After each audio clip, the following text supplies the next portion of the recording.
dia! Estamos com mais um programa de Frente para as Meninas. Mas hoje nosso assunto será a matemática.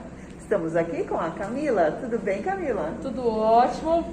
Bom dia, boa tarde, boa noite. Não sei qual horário que você está assistindo esse vídeo, né? Essa entrevista. Estou muito feliz de estar aqui falando um pouquinho sobre a matemática. Estou disposta a todas as perguntas que vierem.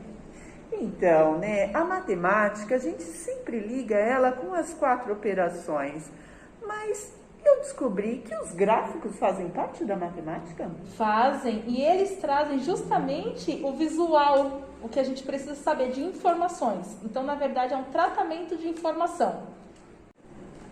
Oi, Camila, e o que é tratamento de informação? O tratamento de informação é quando eu coleto dados, então eu vou fazer uma pesquisa. Por exemplo, vou ver quantas pessoas foram vacinadas pelo Covid já.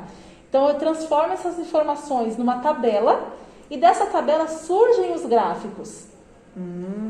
Então defina pra gente em poucas palavras o que é um gráfico. É a imagem que representa essas informações que eu tenho. Ah, interessante. E há gráficos diferentes? Sim, nós temos 4 tipos que são os mais conhecidos, mas temos diversos. A gente pode montar gráficos de diversas formas. São eles: colunas, linhas, setores e barras. Guardaram aí? Linhas, setores, colunas e barras. Então, Camila, eu gostaria que você nos esclarecesse um pouco mais sobre esses gráficos. E nós já preparamos o nosso estúdio aqui com uma lousa para você dar essa aula pra gente. Nossa, que maravilha! Estou à disposição, vamos lá! Vamos lá! Aqui na Escola Gráfico, fizemos a organização para os seus estudos. Número 1. Escolha sempre um horário para fazer suas atividades. Número 2. Se tiver dúvidas, tire-as com os professores. Número 3. Se fez no caderno, não esqueça de mandar a foto para que a gente possa contar sua presença. Número 4. Não acumule atividades. E por último, estamos juntos nessa. Pessoal, fiz aqui um exemplo de gráficos de colunas. O que é a coluna? É sempre esse retângulo em pé, certo? E aí aqui eu coloquei 4 doenças: H1N1, Covid, dengue e febre amarela. Falar um pouquinho sobre esse gráfico. Tem algumas perguntas aí, Cláudia, sobre isso? Sim, qual a virose que apresenta o maior número de casos? Como eu falei para vocês, o gráfico ele é sempre visual. Então eu não preciso ter todos os dados, eu não precisaria ter os números aqui para saber qual seria o maior.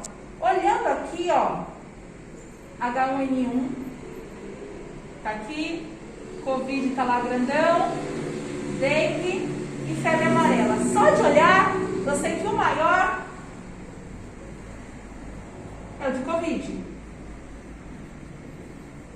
Legal. Qual a virose que apresenta o menor número de casos? Mesma coisa, preciso olhar essas informações aqui.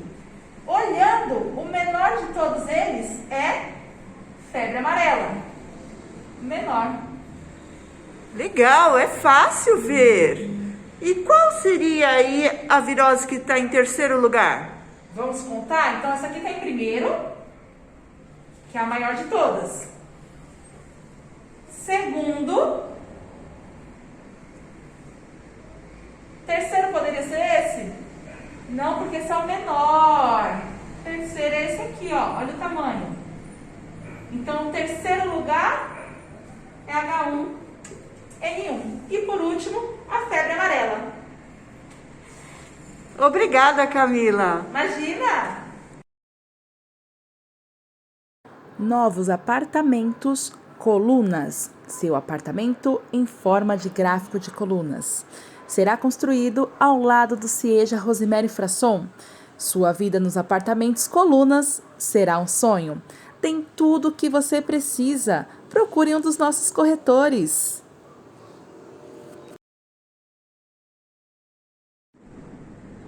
Continuando aqui de frente, né, com a Cláudia que está me entrevistando, ela me perguntou sobre os tipos de gráfico. Nós trouxemos aqui o gráfico que chama gráfico de setores ou de pizza, porque justamente ele parece uma pizza, ele tem a circunferência da pizza, então ele é redondo, certo? E dentro dele também a gente consegue ter maiores informações. E aí eu fiz esse exemplo aqui, falando em relação à vacinação do Covid. Então, olhem só, lembra que a gente pega as informações, faz o tratamento delas, transforma em gráfico? Então, eu tenho esta parte em vermelho, que seriam as pessoas que não foram vacinadas ainda. Tenho essa parte em preto, que são as que são vacinadas acima de 60 anos. E tenho a parte azul, que são as pessoas que são da área da saúde e já foram vacinadas. Interessante. E numericamente, o que ele representa? Ele é trabalhado só com porcentagem. Então, assim, toda vez que eu tenho a circunferência total, eu tenho 100%. 100% dos entrevistados, 100% do que eu quero, 100% é o total do que eu quero mostrar. E se eu fosse dividir esse em porcentagem, como é que ficaria? Primeira coisa, se a gente pensar que a metade disso daqui, ó, se eu tenho 100 nele todo, a metade fica 50 e 50. Só que aqui eu passei dos 50. Olha a parte vermelha aqui embaixo. Então, essa parte aqui, ó, eu poderia dizer que seria 75%. Faz sentido. Porque ela é maior do que os 50, que é a metade que está aqui. Certo? A parte preta aqui, eu poderia dizer que é 20%. Ok. Porque olha só, se eu dividir 50 e 50, eu posso dividir aqui também no meio, não posso? Tenho 25 e 25. Só que aqui, ó, eu tenho parte do 25 e tenho do vermelho também. Só que o vermelho eu já usei.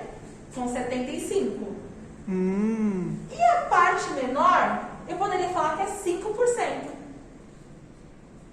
Ah, então a soma disso tem que dar 100? Vamos ver se vai dar?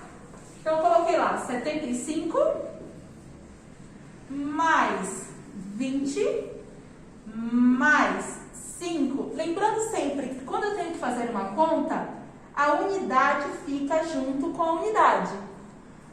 Dezena junto com dezena. E começo sempre com a unidade. Então, eu começo lá, 5 mais 0. Penso 5, coloco 0. Continua 5. E 5 mais 5, 10. Não consigo colocar o número 10 aqui completo. Então, preciso colocar um lá em cima, na dezena. E vou somar junto com ele também. 1 mais 7, 8. E 8 mais 2, 10. Chegamos no 100%? Que legal! Fechamos o nosso gráfico. E aí, tá com fome? Bora comer uma pizza! Pizzaria Setores, 100% de sabor, hein? Olá, Camila. Pode nos explicar sobre o gráfico de barras? O gráfico de barras, ele nada mais é do que um retângulo deitado. Se a gente pensar, ele é justamente uma barra de sabonete ou de sabão que a gente compra no mercado. Quando a gente vai ao mercado, as barras não estão assim? Empilhadinhas lá? Por isso que gráfico de barras, porque ele lembra a barra mesmo do sabão, certo? E aí eu trouxe esse gráfico de barras para a gente falar um pouco sobre a quantidade de pessoas que já foram vacinadas. Então aqui, coloquei um valor de 40 a 50 anos, lembrando que o gráfico ele é sempre visual. Eu olho para ele, eu sei o que está acontecendo, sem precisar ter muitos valores. Aqui, a quantidade de 20 a 30 anos de pessoas que já foram vacinadas da Covid, aqui de 50 a 60 e aqui de 30 a 40 anos, certo? Então, eu só dividi aqui nas idades e a quantidade de pessoas que faltam ser vacinadas. Então, por exemplo, faltam para vacinar essa quantidade menor aqui entre 50 e 60. Para vacinar entre 20 a 30 anos, ainda falta toda essa população aqui, certo? Ah, ok.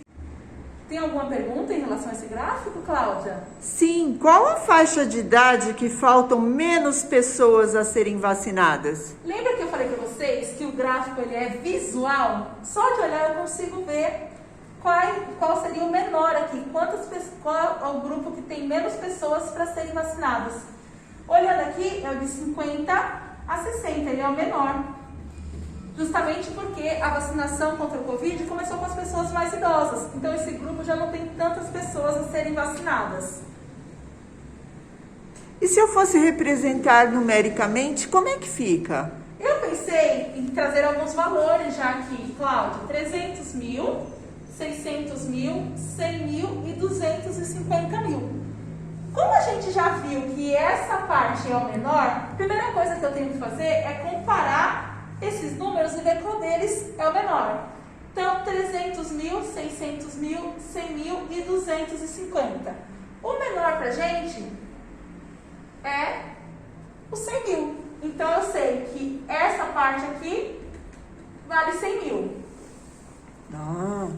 Se a gente agora olhar o maior, já olhei o menor, olhar o maior de todos, olhando lá no gráfico, o maior de todos é a parte entre 20 a 30 anos, que esse pessoal ainda não começou a ser vacinado. Então, 300, 600 ou 250, o número maior que eu tenho é 600. Então, aqui 600 mil. Certo? Agora a gente tem mais dois valores para colocar. Se a gente comparar as pessoas entre 40 e 50 anos e a de 30 a 40, ó, vou até colocar uma retinha aqui. A gente tem aqui o grupo de 40 a 50 anos, ele é maior. Então, eu vou procurar qual desses números é maior, o 300 ou 250? Acaba sendo 300. Então, 300 mil e aqui 250 mil. Interessante. E como fica se eu somar os de 40 e 50 anos com os de 20 e de 30 anos? Vamos fazer a conta aqui então, Cláudia. 300 mil. Ou eu posso só colocar no 1000, ou eu posso colocar a sequência dos 3 zeros também. Mas como a gente utilizou a palavra 1000 para identificar, eu acho que fica mais fácil só usar a palavra também, tá bom? Então, eu vou somar 300 mil com 600 mil. Quando eu somo, faço a conta de mais. 0 com 0, dá 0. 0 com 0, 0. E 3 mais 6. Coloco 6 lá na cabeça. 7, 8, 9. Coloco aqui. 900. Então, nós teríamos o quê? 900 mil. Então, esse grupo, se eu juntasse os dois, daria 900 mil pessoas. Obrigado, Camila. Imagina! Olha aqui, freguesia, o novo sabão em barras, aquele que deixa suas roupas mais limpas. É só vir até o carro e comprar sabão em barras. Em barras. Olá, Camila. Você pode nos explicar sobre o gráfico de linhas? Como você mesmo já disse, Cláudia, ele se chama de linhas porque ele só aparece uma linha. Lembre-se, o gráfico ele é visual. A gente bate o olho nele, ó, sabe o que está acontecendo. E aí eu trouxe esse exemplo aqui das pessoas que foram vacinadas pela H1N1 em 2019. Ah, e o que representa esses números aí embaixo? Aqui, para não ter que colocar o mês, a gente colocou qual seria o número desse mês. Então, aqui, abril, maio, junho e julho. Que está representado na legenda, certo? Isso. Quando vocês verem o gráfico aí, que vai ser apresentado para vocês, ele tem uma legenda e fala qual mês significa cada um desses números. Tá. E qual o mês que houve mais vacinados? Vamos olhar? Então, eu vou comparar lá. O mês de abril, eu tive esse ponto aqui. Será que existe algo maior do que esse ponto? Tem esse ponto lá, ó. O ponto maior do nosso gráfico, ele cai no mês de maio. Então, o mês que teve mais vacinação em 2019 da H1N1 é o mês de maio. Precisando fazer um eletro? Venha para o Hospital Gráfico de Linhas. Aqui o seu eletro vira um gráfico.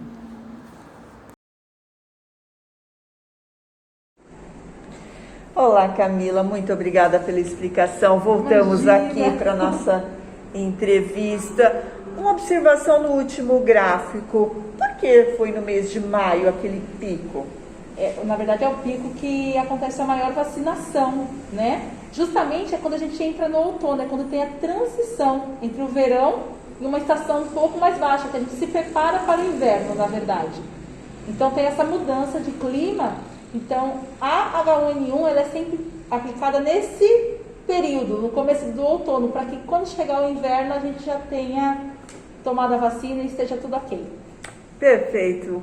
Muito obrigada. Foi muito esclarecedor sobre esses gráficos. Eu te agradeço. Até a próxima. Até a próxima. Tchau, tchau.